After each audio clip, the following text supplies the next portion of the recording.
Hello, and thank you for tuning in to thegreendoorway.com, your home grower's resource for Organibus cannabis. I'm your host, Green Love, here at the Green Love Laboratories. Last week I promised that we would be doing soil testing because spring is upon us. I picked up some simple soil test kits from my local hardware store. This particular version I picked up last year at the Ace Hardware, which is virtually identical, even though they're different manufacturers than one that I found at the Home Depot. Each kit will contain a test for pH, for nitrogen, phosphorus, and potassium.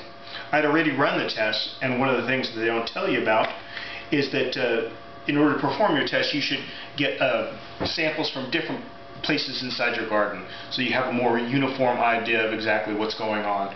So it says in the kit, dig down 4 to 6 inches. Well, when you start your plants off inside of containers and under artificial light, your container will probably be at the minimum a foot tall. So you probably want to dig down into your soil a foot to get your good soil samples.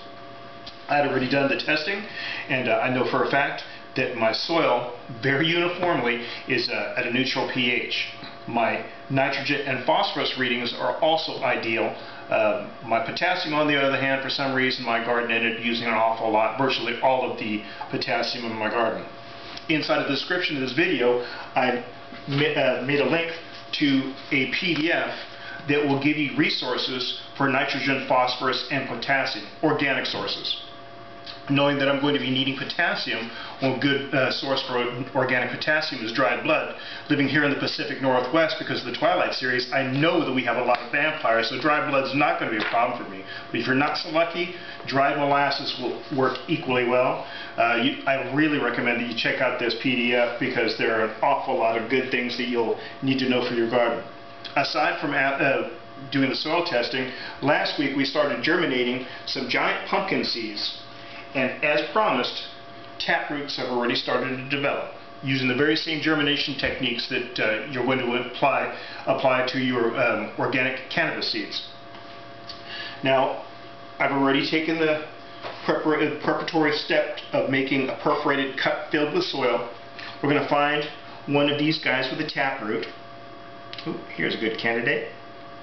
I don't know if you can see that tap root, but we'll make an opening in the center of the cup large enough and deep enough for the seed to slip down into, tap root down.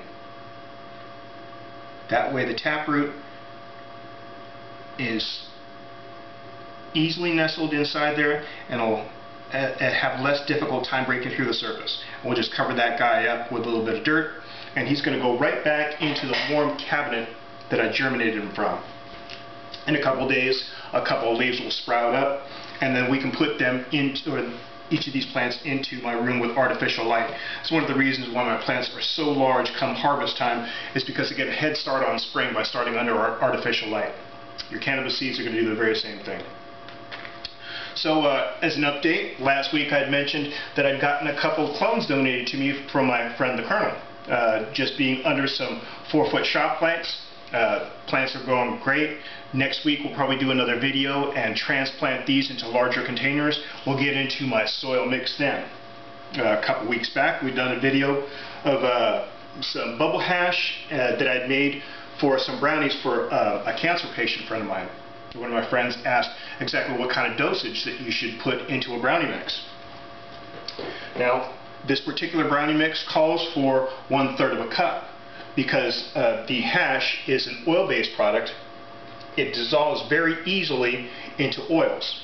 What you'll do is take, in this particular instance, this package asks for 1/3 of a cup of oil, so I've warmed 1/3 of a cup of oil, and today I made some bubble hash, and I know for a fact, because I'm a regular user, inside of my brownie mix, I'll need approximately 6 grams, turn on the scale here, 6 grams of wet hash. This hasn't dried. This came right out of the bags just a short while ago. And that's what 6 grams looks like. It's about the size of the big part of your thumb. Now what I'll do is mash that 6 grams of bubble hash into the warmed oil until it starts to take on kind of a brown mustard look. And the better you can dissolve it, the better and finer you can mash the hashish. the better it'll be distributed into your brownie mix. And mixing it well is really important. Now, even though I say that 6 grams in a brownie mix works for me, your mileage may vary. And I highly urge that if you're going to be giving this to friends, that you take it for a test run. Eat half a brownie, turn on some Netflix, go for a hike, and see exactly where you get before you start giving these out to your friends.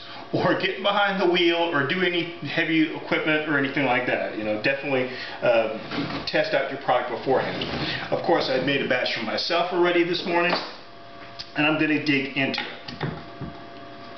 Now, this is the end of my night. This is the end of my video, and I worked hard all weekend.